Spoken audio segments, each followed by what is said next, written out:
This week, I'm talking to you about bandhas, energy locks within your spine that can take your practice through the roof. As I'm speaking to you now, I'm asking you all to meditate on the sound of your breath. The seashell sound, the consistent airy sound, just like the sound of the ocean, the sound of the wind blowing through the trees.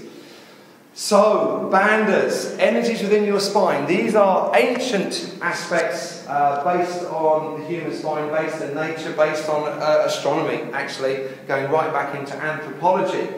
The essence of the first energy ties in with chakras. Of course, you know we cover chakras in the summer. We do them every year. We spend about 3-4 months going through all the various chakras, the colours of the rainbow, the aspects of what they mean, the symbolism of that. Now, the first lock that I want you to focus on is called Mula Bandha. Mula means root, Bandha means lock, bind or lift. Quite simply, I would like you all to contract your anal sphincter perineum muscle. Eventually, when you get good at this, the ends can actually relax. It is quite a skillful thing to do, but you will learn it. And I've said before, Patabi Joyce, one of the most greatest teachers the world has ever seen. And he says it takes up to a year to learn bandhas and ujjayi breath, which tie in with bandhas in your spine. So if you get just a glimmer of it today, because again I'm putting these seeds, these little seeds in your mind that are going to germinate into learning and developing beautiful health. So with that perineum, as I've been speaking to you, the chances are it's got knackered. Let it rest and then give it another contraction. Hold it again as long as you can. This ties in with Muladhara, the earth chakra, where we feel grounded, solid and secure. It's where we take the roots of the feet, shoot them up to the spine, to the base spine.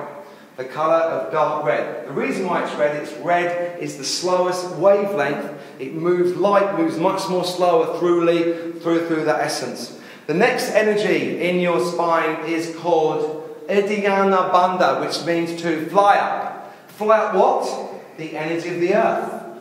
And that is situated between your genitals and your tummy button. It's about a palm's width under the navel.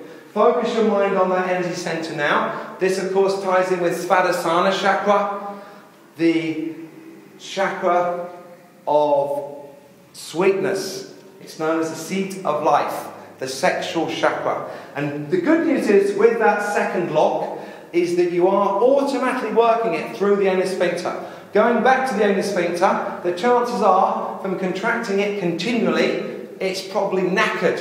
And it doesn't matter how many times you try to lift it, you've killed it. It's normal, it will recover very quickly. By the way, that earth chakra, I recommend that you do that a lot in your day generally.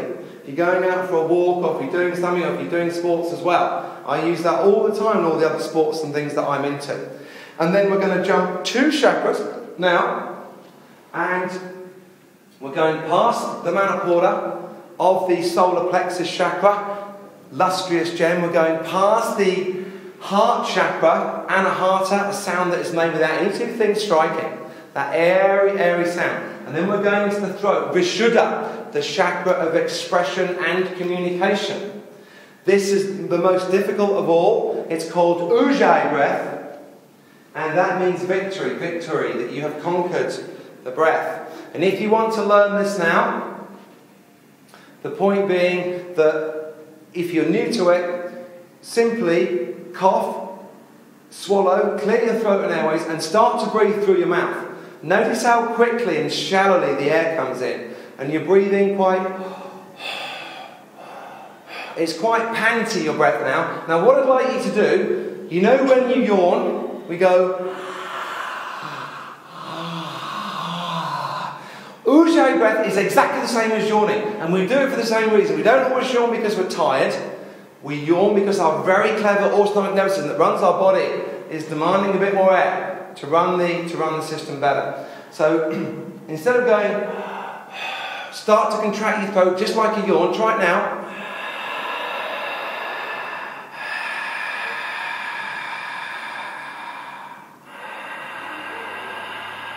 So you're getting that beautiful silky sound. If occasionally you go, you've just took a speck of saliva that's gone into your windpipe. Your clever body's coughed it out. That is a great sign that you're making progress.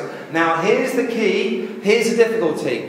Very slowly, but not completely, begin to close your mouth. So you have your mouth fairly open wide. It's now almost completely closed. About a 2 millimeters, a lip gap. So now you're really... Because what you're doing is you're restricting the airways. So you have to breathe deeply to get the same volume of air in. And here's the trick, here's the key. Keep the contraction and quickly close your mouth altogether. So now you're breathing through your nose. However, imagine that you're breathing from the bottom of your neck. Like you've had a tracheotomy, someone's stuck a big pen in the side of your airway. And obviously people do this if they choke, if they have problems with their tongue, whatever. That's when they tracheotomy, bang. And so effectively you've gone from this. You've gone from this through your mouth to this.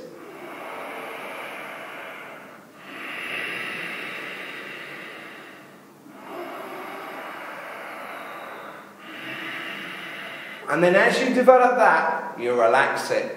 And you'll get better and better and better at it. That will take your practice through the roof. It retains heat. Those bandhas help to retain heat. External heat, yeah, it's great, it's fine and dandy, but internal heat is where it's at. That's why we don't like our yoga studio too hot, because it's debilitating to try to breathe, because your temperature goes up mega by learning deep breathing, as in, of course, based on the most ancient form of yoga, Ashtanga yoga. Thank you very much.